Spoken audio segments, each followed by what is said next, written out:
Salamlar, vaxtınız xeyir olsun. Sizin də vurğuladığınız kimi hazırda yaxın şərqdə vəziyyət gərgindir və indiki məqamda elə baş verən siyasi gərginlik iqtisadiyyata birbaşa təsir göstərir və Azərbaycanın məhz bu geosiyasi vəziyyət gərginlik fonunda enerji ehtiyatından əldə edəcəyi gəlirlərin qatı daha çoxala bilər, yəni daha çox gəlir əldə edə bilər indiki məqamda.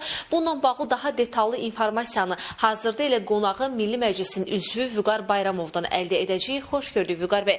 Azərbaycan enerji satışından əldə edəcəyi gəlirin artacağı proqnozlaşdırılır. Təfərrüatlar sizdə. Təbii ki, qeyd etdiyiniz kimi İran müharibəsi yalnız siyasi və hərbi deyil, eyni zamanda iqtisadi baxımdan qlobal təsirlərə malikdir və artıq biz birjalarda və eləcə dünya bazarında müəyyən məhsulların qiymətlərində artımları müşahidə edir və qeyd etdiyiniz kimi artımları müşahidə etdiyi məhsullardan biri də məhz neftdir. Eləcə də mavi qazın qiymətində artımları var, çünki Avropada mavi qazın qiymətində kəskin artımlar müşahidə olunub və təbii ki, bu bir tərəfdən Hörmüz boğazı vasitəsilə yüklərin daşınmasındakı çətinliklərlə bağlıdır. Nəzərə alsaq ki, boğaz vasitəsilə enerji məhsulların qlobal tələbin 20% daşınır.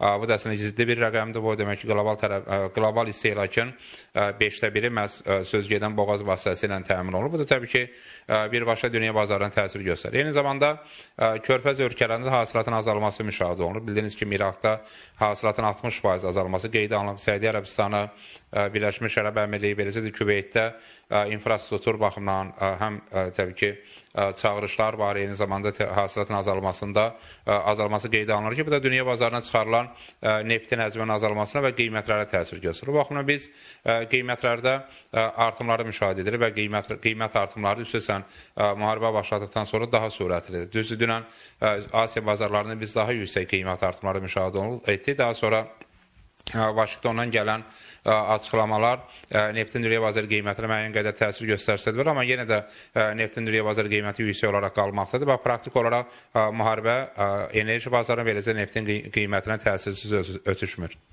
Vüqar bəy, bir sualım da olacaq. Hazırda Azərbaycan neftinin qiyməti artıq 110 dollara yaxınlaşır. Məsələ baş verən siyasi vəziyyət fonunda, gərginlik fonunda. Bunun bizə xeyri, yəni baş verən gərginliyin bizə xeyri və irəliləyən dövrdə bizi bu istiqamətdə nə gözləyir, həmçinin neftin qiyməti baxımından?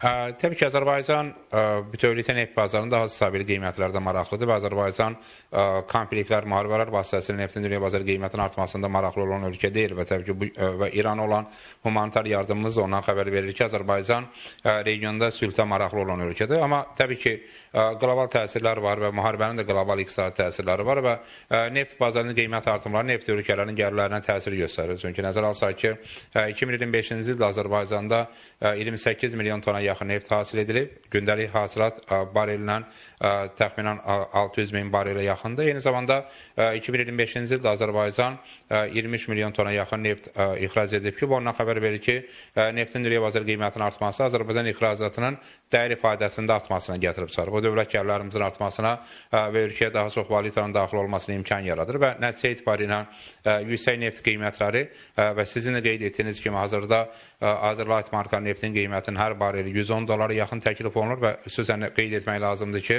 2026-cı ilin dövlət büdcəsində neftin bir barelinin qiyməti 65 dollar nəzərdə tutulur və göründüyü kimi kifayət qədər ciddi fərq var. Təbii ki, 65 dollar illik orta qiymətdir və bu təbii ki, bir neçə günün qiymətini illik orta qiymətlə müqayisə etmək mümkün deyil, amma son 2 ayın, yəni 2026-cı ilin ilk 2 ayın yekunlarda göstərir ki, neftin dünya bazarı qiyməti büdcədə nəzərdə tutulan qiymətdən daha yüksəkdir. Bu təbii ki, ölkəyə daha çox valyutanın daxil olmasına, dövlət gəlirlərimizin artmasına və eyni zamanda qeyri-neft sektorunun sahibkarlarının daha yaxından dəstəklənməsinə, sosial istiqamət daxil olmaqla fərqli sahələrə büdcədən daha çox vəsaitin ayrılmasına imkan yaradır.